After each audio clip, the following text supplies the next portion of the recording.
Some fears, you just can't ignore. Some nightmares, well, you can try to forget those. But some never leave. Welcome to The Walking Dread. Each time we gather, each time we delve into these accounts, we take a journey, don't we?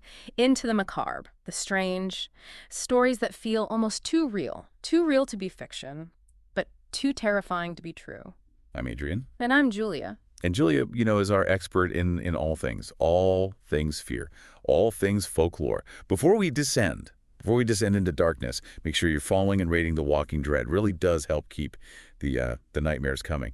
So today we're going to be looking at the Salem witch trials, a period that I guess immediately conjures up images of hysteria, injustice, a time when fear really it seemed to dictate reality.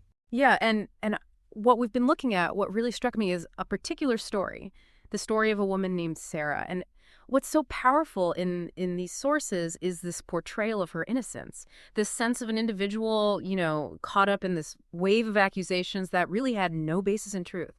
It's chilling, absolutely chilling to imagine what it must have been like to be branded a witch in that environment. Yeah, absolutely. Yeah. And the sources we have, they really highlight her struggle, Sarah's struggle to clear her name.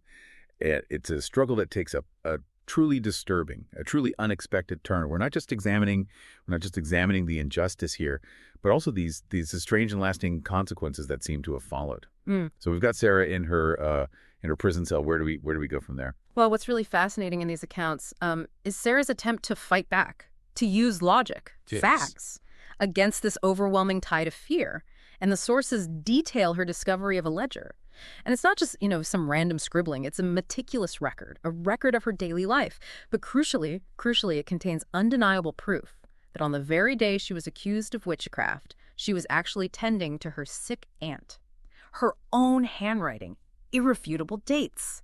I mean, it's a stark piece of reality amidst all these fantastical accusations. Right. So it's like this moment of hope, right? You've got this solid evidence that should just completely dismantle the accusations against her. Yeah. You would think that even in the grip of that kind of intense paranoia, clear proof like that, would have to carry some weight. You would think so, wouldn't you? But this is where we really, start to see how fear functions within a community. And the sources, they illustrate just how deeply entrenched the belief in witchcraft had become in Salem. It's when fear reaches that level. It creates a kind of almost a cognitive bias where any evidence that contradicts the prevailing fear, it's simply dismissed or reinterpreted to fit the narrative.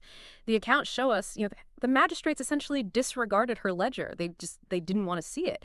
And think about the psychological impact on Sarah. To have your truth rejected so completely, it's devastating. Yeah.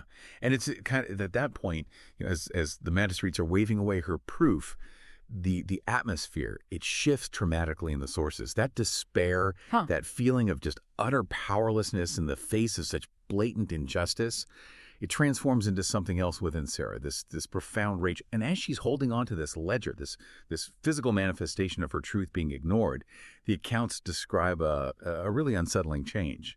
The transformation, it's genuinely disturbing. Her plea of innocence, you would expect a desperate cry for help, but instead it twists into a cackle, almost as if something else is taking hold.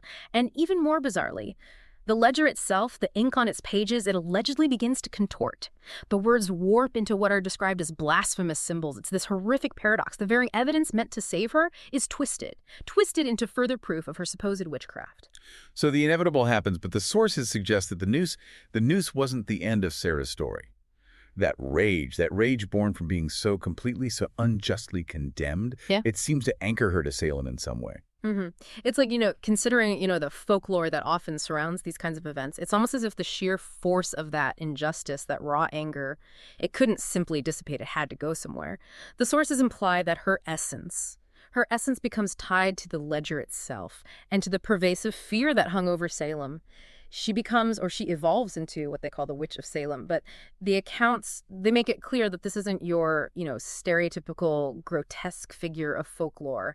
It's something far more insidious, more a manifestation of the collective trauma and fear. Right. It's less about a physical haunting and more about this pervasive sense of unease, a darkness that seems to cling to the very air. Exactly. The sources describe it as like the way a flickering candlelight can suddenly feel menacing, or how a gust of wind seems to carry whispers of accusation, twisting innocent sounds into something sinister. It's subtle, but it's persistent. And perhaps one of the most tragic aspects highlighted in the material is how this lingering fear, it distorts the perception of even those who believe themselves to be righteous. They start to see signs of witchcraft everywhere, fueled by their own guilt and the unresolved trauma of what happened. It becomes a self-sustaining cycle of fear, ironically powered by the very injustice that was inflicted upon Sarah. And the consequences, as laid out in the sources, they're devastating. Families torn apart, more innocent people accused and hanged, not directly by Sarah's hand,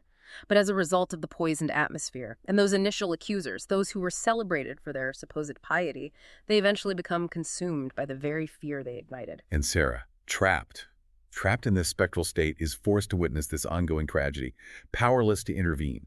Time passes, as it always does, and it dulls the sharp edges of that initial hysteria. The Salem witch trials become a historical event, something studied in books. A museum is even built on the site where the hangings occurred.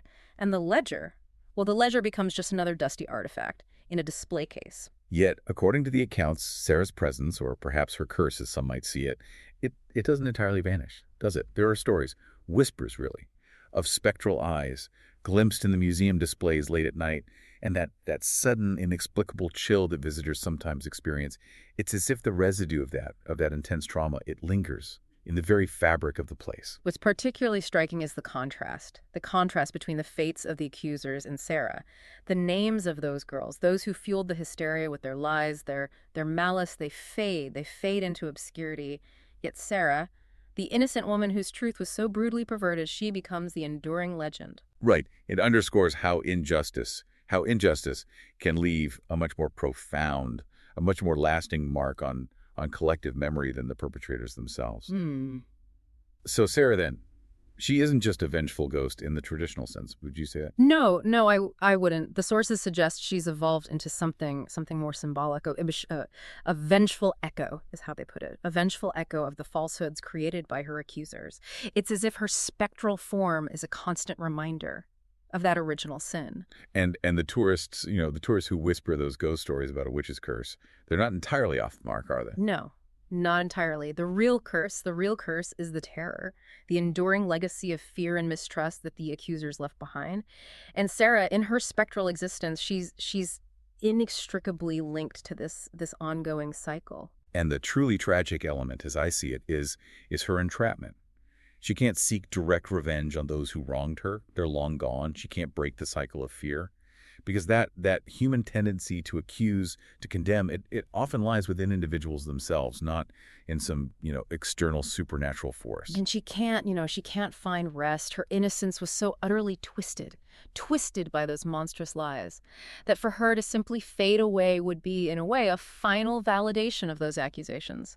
Her continued spectral presence becomes a testament to the enduring power of that original injustice. It leads to this really disturbing paradox, doesn't it? Sarah is both the innocent victim whose truth was denied, and this terrifying presence that haunts the site of her execution. She's a ghost of the past, forever tied to this place, to this tragedy. And ultimately, her story serves as a potent and deeply unsettling reminder that evil doesn't always manifest in obvious acts of violence. It can also take root in the unchecked, the destructive potential of human fear, twisting truth, leaving lasting scars on communities and individuals. A truly unsettling story, Julia. A stark reminder of the enduring power of fear, to corrupt, to destroy.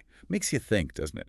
Makes you think about the monsters we ourselves can create through our beliefs, our actions. It does. It suggests that the most terrifying entities might not always be supernatural beings, but rather the long shadows cast by our own human frailties. So consider this. In what ways might fear, even in our modern world, twist the truth, create its own kinds of lasting hauntings, not necessarily of physical places, but within the structures of our societies and the landscapes of our individual minds? If you love horror that lingers long after the story ends, make sure you're following The Walking Dread. Sweet dreams, if you can sleep.